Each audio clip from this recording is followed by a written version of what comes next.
This is Ramana Maharshi Self-Knowledge Satsang. We focus on self-knowledge, since self-knowledge is what brings self-realization.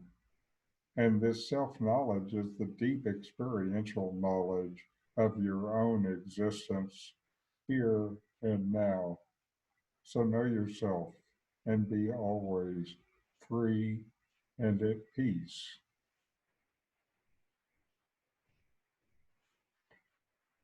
Now, excuse me,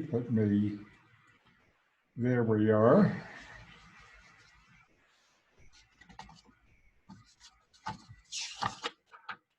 And this series is a paragraph by paragraph review of Ramana's seminal book, Who Am I? The all text version, which is the only version that's actually edited by Ramana himself. And so I consider it to be the most authoritative version. So now we're going to continue with our review of the book. And this is paragraph 12. And Ramana says, when extraneous thoughts sprout up during such inquiry, do not seek to complete the rising thought, but instead deeply inquire within, to whom has this thought occurred? No matter how many thoughts thus occur to you, if you would, with acute vigilance, inquire immediately as and when each individual thought arises, to whom it has occurred, you would find it is to me. If you then inquire, who am I? The mind gets introverted, and the rising thought also subsides. In this manner, as you persevere more and more in the practice of self-inquiry, the mind acquires increasing strength and a power to abide in its source. So at this point, Ramana has moved to practical spiritual instruction and advice for practice. What to do about the busy mind full of thoughts, or the quiet mind when a new thought arises. Ramana tells us, don't even bother to finish the thought. Just turn it into inquiry. Notice that Ramana talks about a process with several steps. First is the inquiry. For whom is this? The initial answer is clearly for the mind, for the ego. Who else is there? For me, it's the natural answer. Notice that this inquiry is for the mind, and its purpose is to use the mind's power and turn it within. Already the thought has stopped. After the mind responds to me, the inquiry continues, returning and looking into the source of the mind, which is your own consciousness, your own being. The mind does not provide its own light. It is illuminated by the light of consciousness. This consciousness is you. Consciousness is self-effulgent. That is, it lights up itself with no outside source. What within you is lit up by its own light. Now, for practice notes, we all have habits of mind. These are called tendencies or vasanas in Advaita. And these tendencies are what binds us, what limits us. So this process makes use of the tendencies we have to make a new habit of turning the mind within. Our old habit is to look to the world for our reality.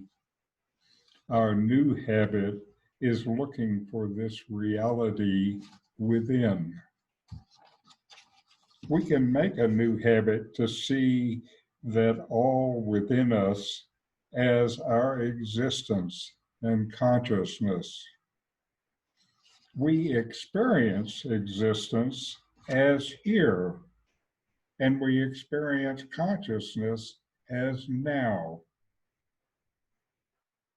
This uses our tendencies to aid our practice. When the stick that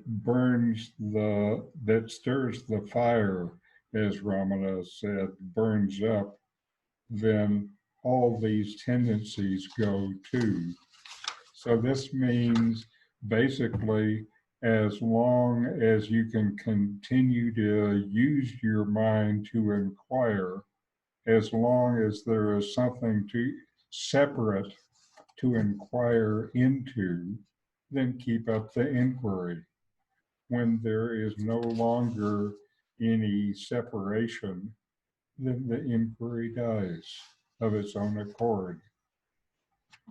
Now, each tendency is based on a misidentification as to who you are, coupled with an idea of the source of happiness.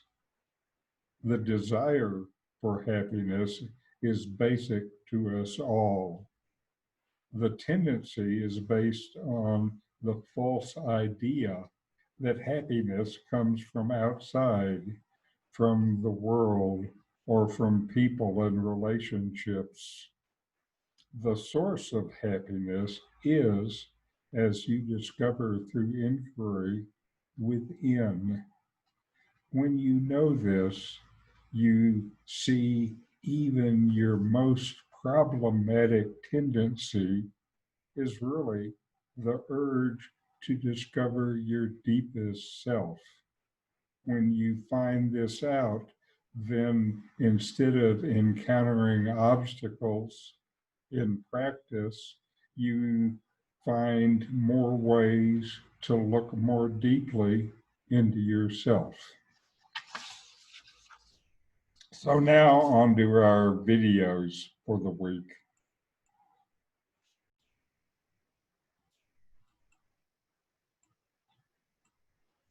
First is Swami Sarvapriyananda, who is the head of the New York Vedanta Society.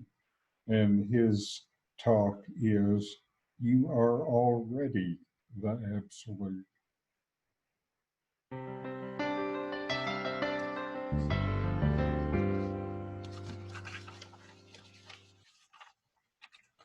So they say our bodies and just about everything undergoes changes. But this ultimate reality does not undergo any change. It is eternal. There was never a time when it did not exist. There will never be a time when it will not exist. In fact, even this word eternal is with respect to time. One of the Swamis in the Himalayas pointed out, granted the existence of time, we say that Brahman is eternal. It is before, it is without beginning and without end. But actually, even time depends on Brahman for existence. Brahman is pure existence, and time exists means it borrows existence from Brahman. Vibhum, the Sanskrit word vibhum is very interesting. It means vividam bhavati. It appears as everything in this universe. Just like clay, it is a lump of clay, it appears as all the pots and pans you make out of clay. In the same way that one attributeless existence appears as this entire universe of things with attributes, with qualities, living and non-living, moving and non-moving. Sarvagatam, all pervading. Think about it. The way the effects are different from each other. The bracelet is different from the ring. The ring is different from the necklace. A big part is different from a small part. But what is continuous through all of them? The cause. Through all the ornaments, one thing runs common to all of them. They are all gold. The gold is common to all of them. The gold is all pervading the ornaments. The clay is all pervading the pots. I put it in this way, the advantage of this, let's think about it. It sounds very nice. It sounds very philosophical, all pervading. But what good is it? Let's see. This is a funny little example. In the Pacific Ocean, imagine a little wave is born and it comes up. The wave is growing bigger and bigger and rushing ahead, and it feels good. Oh, I'm growing bigger. Look at all these other waves. What fun. But very soon, the fun changes into little problem arises. That wave is much bigger than me. I'm a little jealous of that wave. I wish I could be as big as that wave. And look at these tiny little waves. They are no good. Inferiority complex, superiority complex. I am bigger, much bigger than the bubbles. They're no good. They just go like that. Problems, difference. I am this much, and this world is so different. They're all different from me, all these waves. There are some waves who are nice to me, they are my friends. There's other waves who are not so nice to me, they are my enemies. They are different from me. And then the real terror comes. Oh my God, what's that? And the wave next to him says, buddy, that's the shore.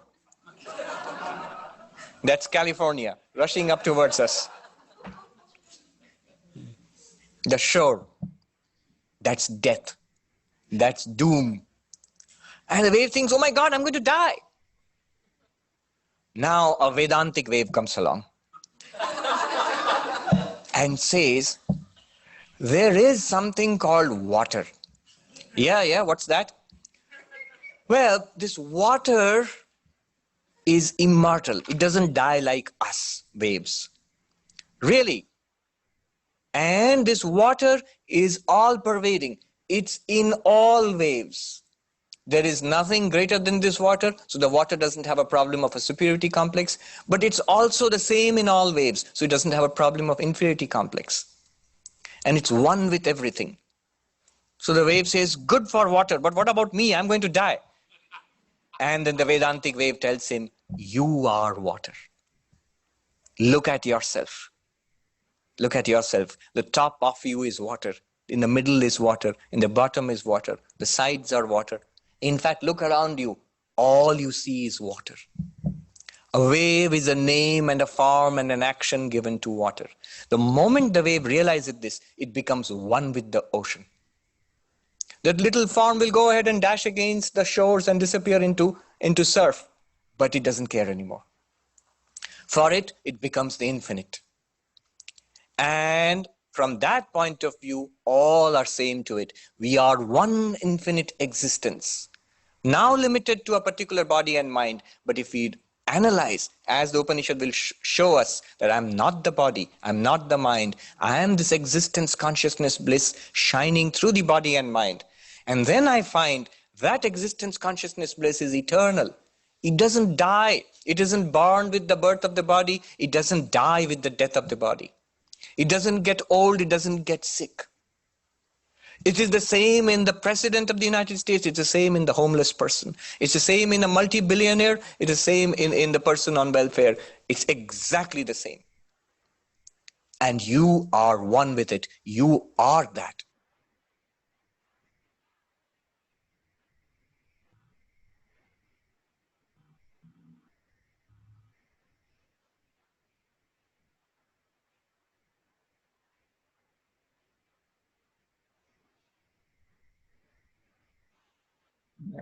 Now we'll listen to Rupert Spira. I think Rupert Spira is maybe the best explainer of non-duality. And his talk is entitled, There's Only One Version of self-inquiry? I came here with an express wish to find out more about self-inquiry and your take on it. Having just read the Ramana Maharshi book, Be As You Are, bit closer, yeah. There were some quite clear instructions on how he taught self-inquiry. Whether it's true or not, I have no idea. But it seemed to be very simple and would take it like to the end of thinking anything related towards a separate I, which they then called self-realization. And including getting rid of the vasanas. So I've been having just read that, and it sort of sounds very exciting. And then coming back to your path, which seems wonderful and complete, and it all makes so much sense. And I'm just wondering, well, is Ramana's old techniques still valid? Have they been superseded with your take on everything? I don't really know how you know far more about it than me, and I wanted to have more information as to how to perhaps to take self-inquiry further, because it's been a relatively new part of my life, having been involved with Course in Miracles most of my life. So this was a new element, and I've found it incredibly helpful, particularly just asking, who am I? Yeah, okay.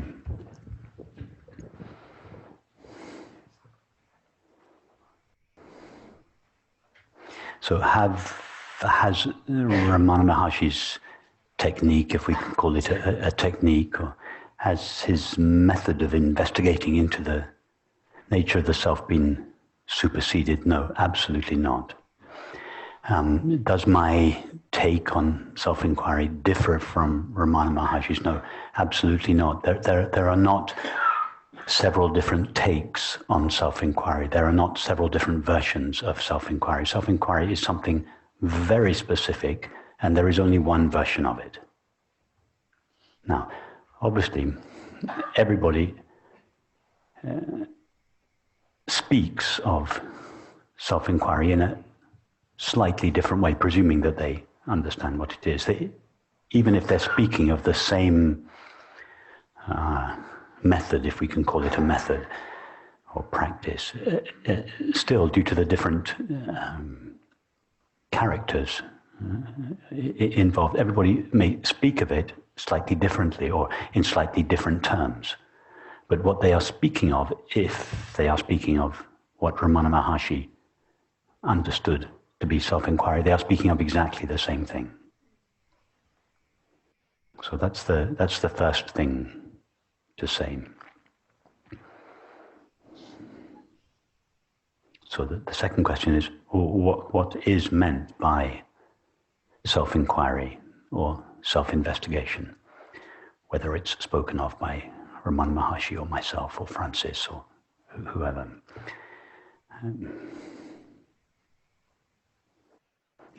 Self-inquiry is a translation of the term Atma Vichara, which, like all Sanskrit words, the words are layered in their meaning. So Atma Vichara could be translated as self-inquiry, self-investigation, or self-abidance. So let's explore what is meant by self-inquiry. It means, very simply, an inquiry or an investigation into what we call the self. And the common name for our self is I, which is why Ramana Maharshi's famous question for self-inquiry is, who am I? He might just as well have said, what is myself, or who is myself?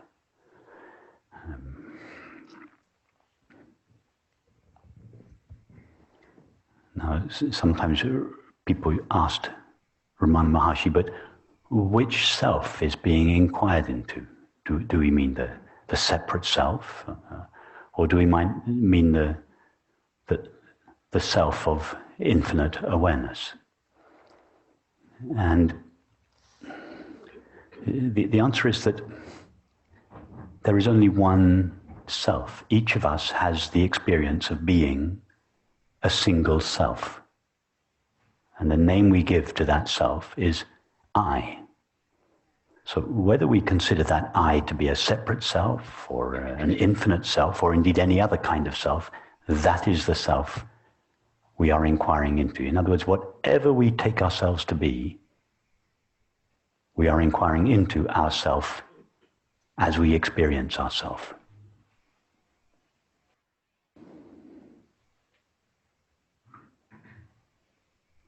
So,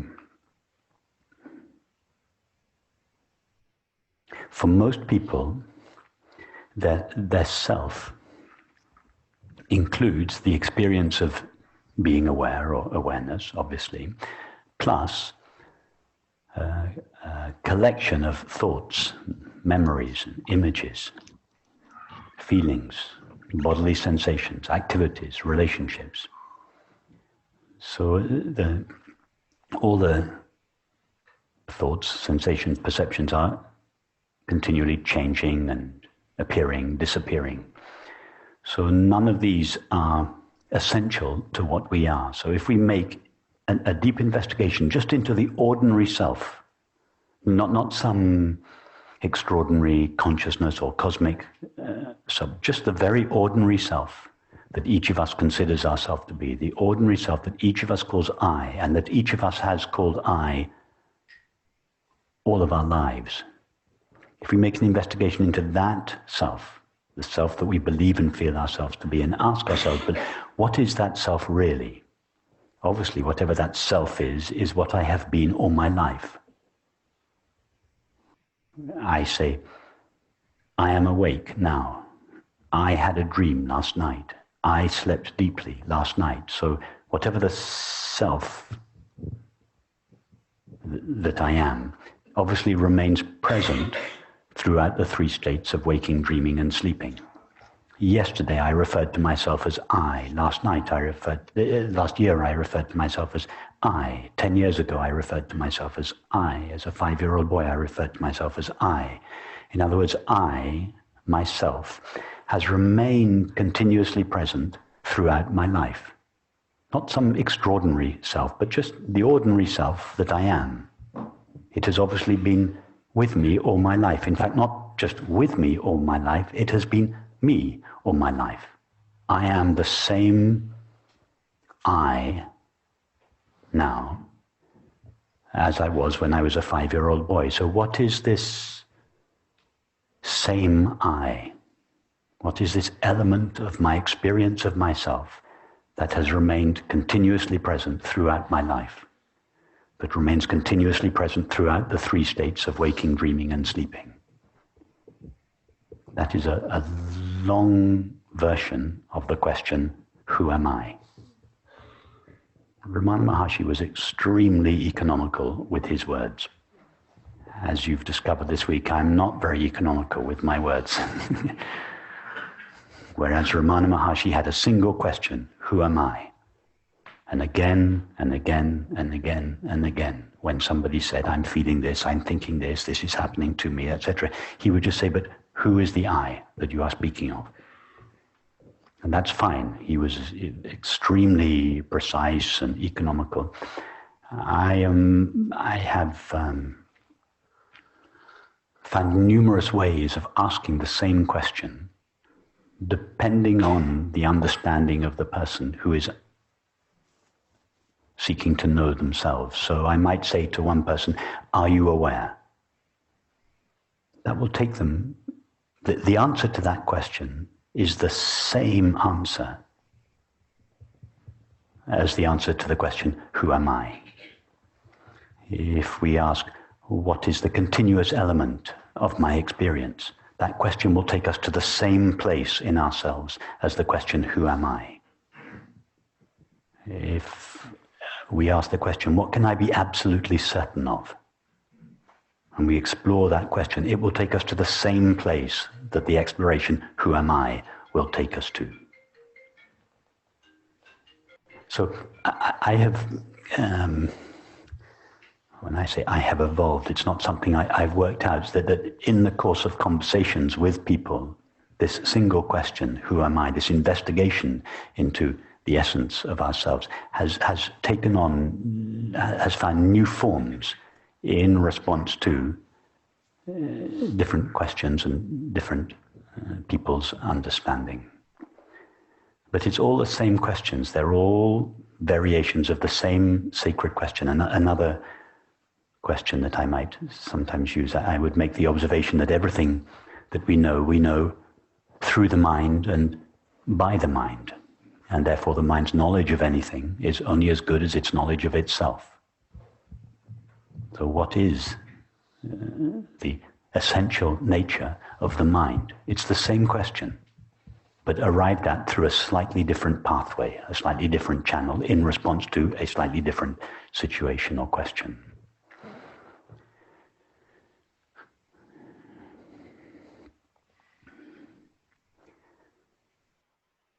And the analogy that I use more and more now, because it is such an efficient and accurate analogy, is John Smith and King Lear. That is the best analogy I know for self-inquiry. Because so often people think the separate self is something different from the true self that we hear about, this infinite consciousness. And we hear ideas that you have to get rid of your separate self, you have to annihilate the separate self, or the separate self dissolves, all these ideas, none of which are true. They're all either approximations within the limitations of language to an idea that is true, or they're misunderstandings. They could be either. But in either case, it is, I feel, misleading to speak about the getting rid of the separate self, or the dissolution of the separate self, or the annihilation of the separate self, because all these ideas give credibility to a self other than the true and only self of infinite consciousness, which has to be first annihilated before the true self of consciousness, infinite consciousness, can be known. In other words, it's like suggesting that the I of King Lear is something different from the I of John Smith, and that the I of King Lear first has to be annihilated before the I of John Smith can be realized. But King Lear is simply an imaginary limitation of the only person that there really is, John Smith. So King Lear is not an entity or a self in his own right. He is just a temporary limitation of John Smith. So when King Lear talks about his thoughts and feelings, sensations and perceptions, these are all none of King Lear's thoughts, sensations and perceptions are essential to John Smith. John Smith exists independently of them. But there is one element of King Lear's experience that is in common with John Smith, and that is I. If King Lear were to isolate I from everything else in his life, if he were to isolate I from all his thoughts, feelings, sensations, and perceptions, what would the nature of that I be? What would his experience of I all alone be? John Smith. So King Lear doesn't have to get rid of himself. He doesn't have to annihilate himself. King Lear is just a limitation of John Smith. All that is necessary is for all the temporary thoughts, sensations, and perceptions that King Lear has to fall away and leave the only element of his experience that cannot disappear, which is his essential I, which is, in the analogy, John Smith. So in other words, it is King Lear that seems to practice self-inquiry, or at least King Lear, the character that believes I am King Lear. It is King Lear that asks, it is King Lear that suffers, and therefore King Lear that practices self-inquiry. John Smith has no need of practicing self-inquiry because he doesn't suffer. No need to go anywhere or do anything for John Smith. King Lear suffers, and therefore it is for King Lear to investigate his own nature. So King Lear practices self-inquiry. King Lear asks the question, who am I? Or what is the essential element of myself? Or what is the essence of my own mind? Any of these questions. And as he does so, he traces his experience back. I'm not my thoughts. My thoughts are not essential to me. My feelings are not essential to me. My activities and relationships are not essential to me. What is essential to me? What is the me that exists all alone, independent of thoughts, sensations, and perceptions?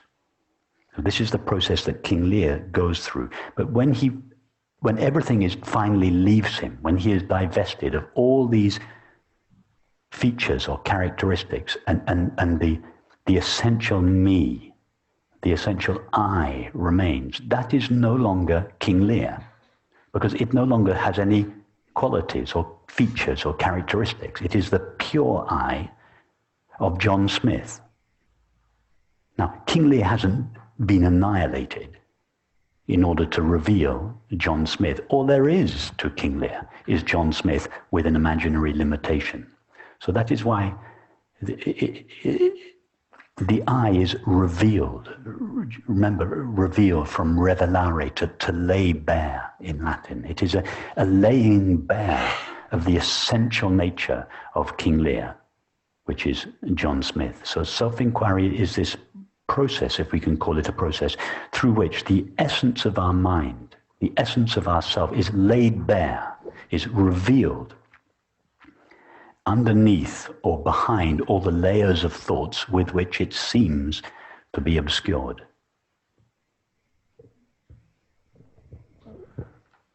That makes all perfect sense. No problem with that at all. The idea of personhood, the mixture of story and my characteristics, etc., and history, so on, they're like an add-on. Yes. And people will say, well, that's me. So why would they want to get rid of the me that they know to find the essential me? I mean, when we understand the answer is to find everlasting peace, joy, happiness, and the truth. But the people don't necessarily relate personhood with the suffering.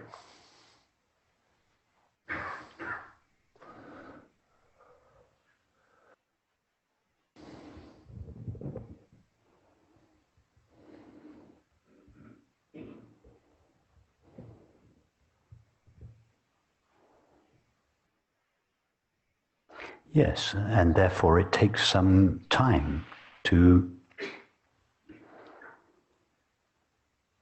for it to become clear to someone that their suffering is not caused by their relationship with their children, with their partner, their problems at work, etc., etc. It takes some time to understand that the essential cause of our suffering is the fact that we have overlooked who or what we essentially are. And with this overlooking of what we essentially are comes the overlooking of the peace and fulfillment that are inherent in it. Now, it's true that most people don't feel that the source of peace and happiness is in the recognition of their essential self or being. Most people feel that the source of peace and happiness is the next object, the next relationship, the next meal, the next non-dual meeting, the next whatever it is. In other words, most people believe that peace and happiness is to be found in the acquisition of some kind of objective experience, however subtle that experience may be. Could be anything from drugs to nirvikalpa samadhi. These are all a range of subtle objects, gross or subtle objects that people invest, in which people invest their desire for peace and happiness. And most people need to be failed a number of times, over and over again, by objective experience, before they are open to the possibility, either intuitively or at the suggestion of a friend, that the peace and happiness for which they seek doesn't lie in objective experience, but lies in the knowing of their own being as it truly is. Now, what is it that makes some people open to this understanding as opposed to others who, no matter how much they suffer, are still not open to it? I don't know. Of course, the theory of reincarnation explains this, but for some people, they only have to really suffer once to realize, I have invested my happiness in this object or this relationship, and it's let me down. Every object and relationship, sooner or later, will let me down. Some people only need to taste that failure once or twice, whereas before they are open to this new possibility. Other people suffer bitterly throughout their lives and are not open to this possibility, even when it is made available to them.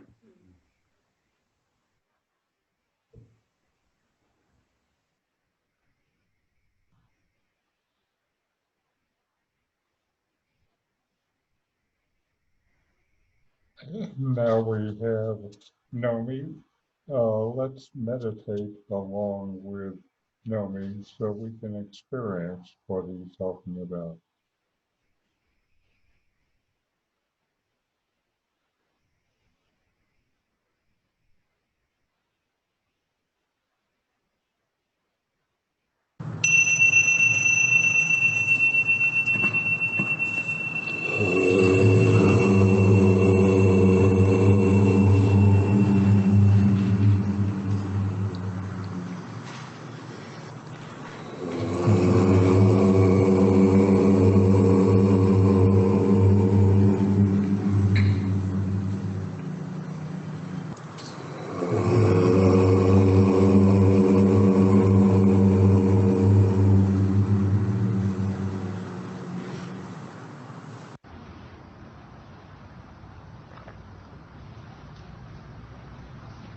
Your true being exists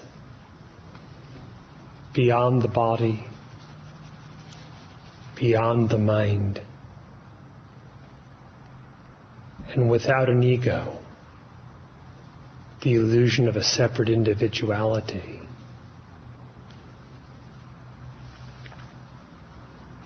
Beyond the body, mind, and ego, yourself is perfectly full.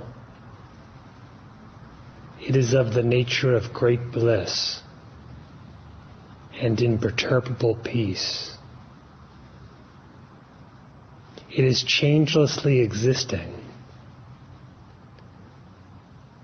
and by its nature it is self-luminous consciousness.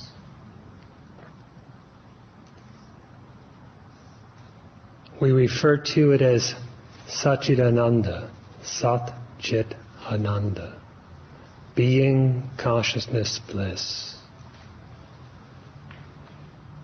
These three terms signify one indivisible essence, your real self. An Upanishad refers to it as Satyam Jnanam Anantam, the true, the knowledge, the infinite.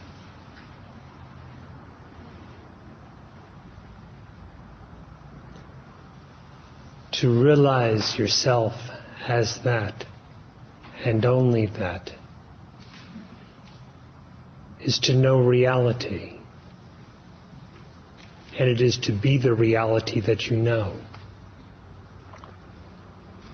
Its happiness is complete.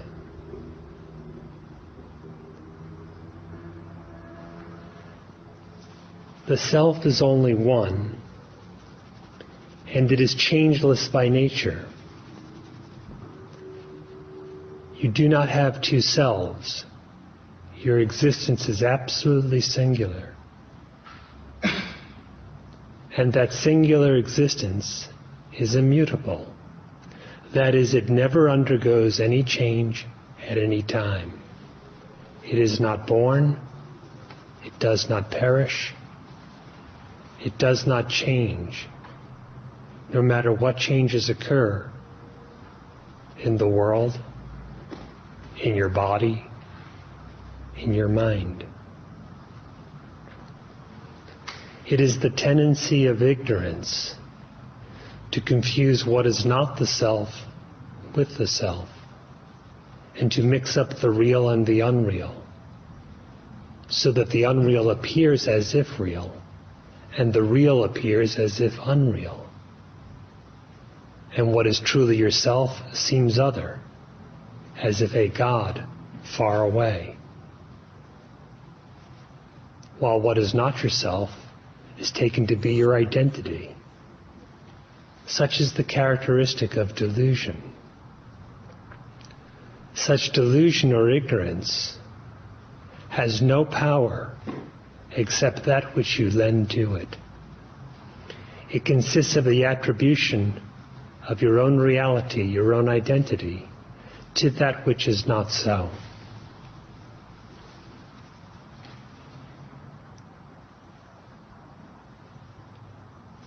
In order to free oneself of ignorance, so that the innate happiness, the complete peace, the real bliss shine, inquire. Inquire to know the true nature of your existence. Such is the essence of sadhana or spiritual practice.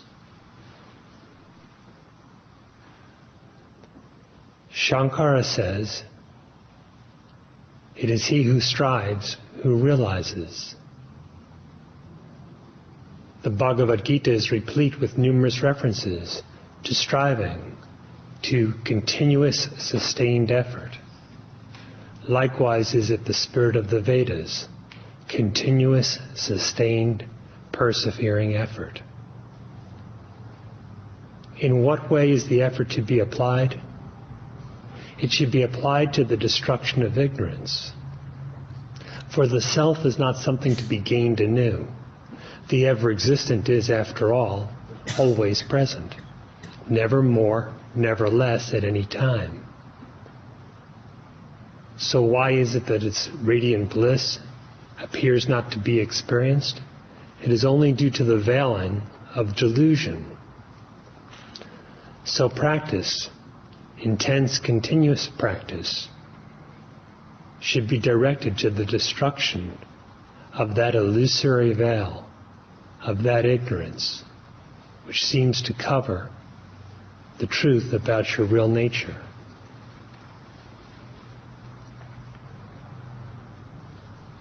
Of all forms of sadhana or spiritual practice, the essence is knowledge, self-knowledge.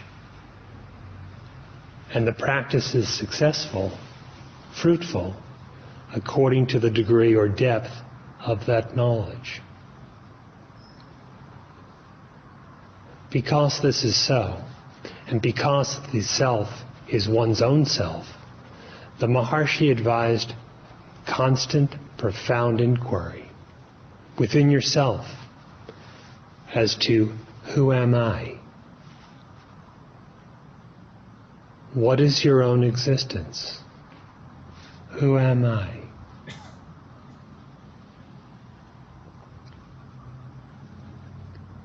The individual seems implicit in the inquiry, the one who is the inquirer. But as Sri Bhagavan points out, like a stick used to turn a burning pyre, gets burnt up in the process. Likewise, the I, apparently implicit in the inquiry, is burned up in the very process of inquiring. That is, if I, assumed to be an individual due to the tendencies of ignorance, inquire as to who I am, the I-ness, that is the egoity, being unreal, simply vanishes, like a mirage when you get close to it to see what it is. What remains is the eyeless true I, that is the egoless self, which is actually the ever-present reality. When it is realized as such, the realizer and that which is realized are identical, and being identical, separation is not possible.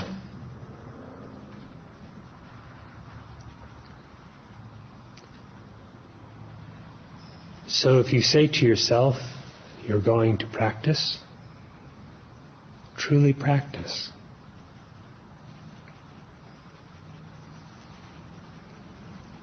If you want full bliss, practice fully.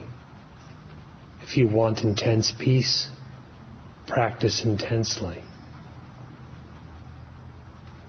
If you see the need to know yourself and the futility of attempting to know anything else without knowledge of yourself,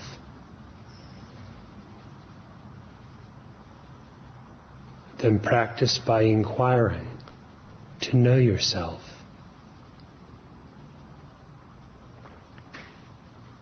And if you know yourself, then Brahman knows Brahman.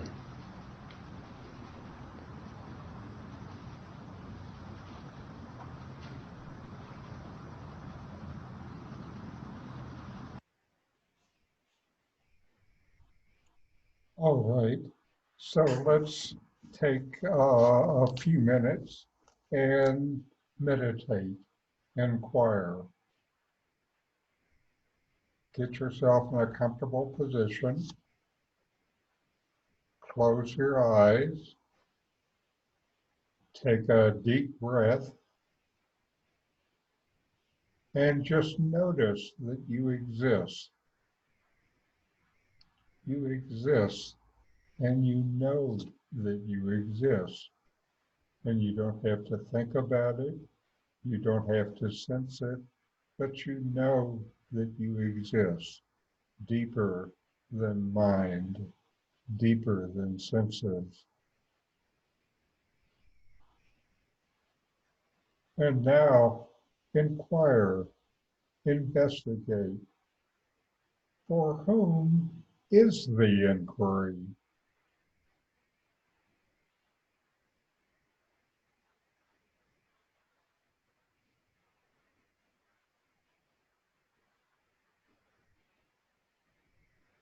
Is the inquiry for the mind or something deeper than the mind?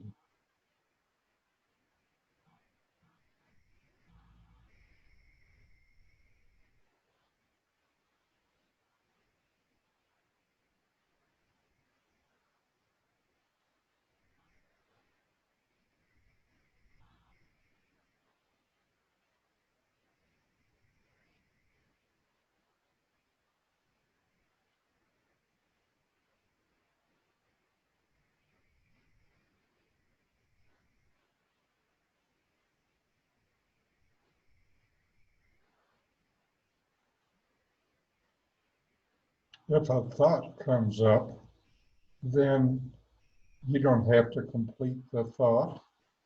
Just ask, for whom is this thought? The answer naturally is, it is for me.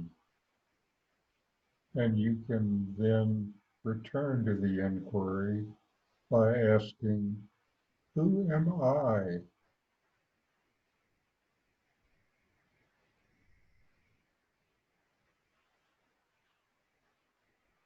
This is like diving back into a pool of cool water.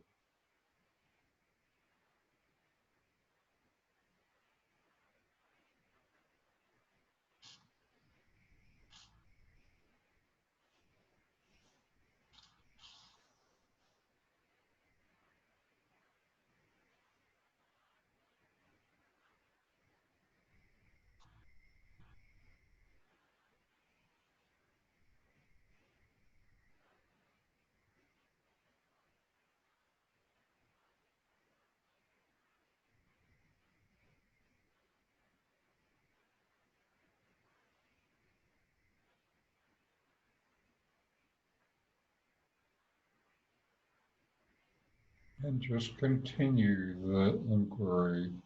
Who am I? What is the nature of my existence?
All right.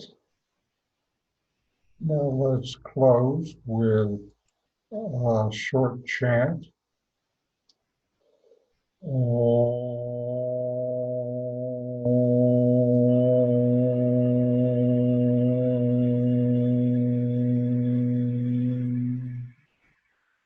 Shanti, Shanti, Shanti.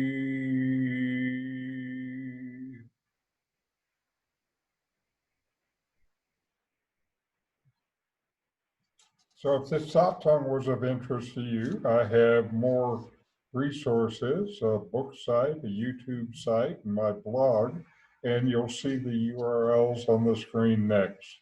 There'll be more of these satsangs in the coming weeks as we continue with this series based on the Ramana book, Who Am I? Thank you for letting me share this teaching with you.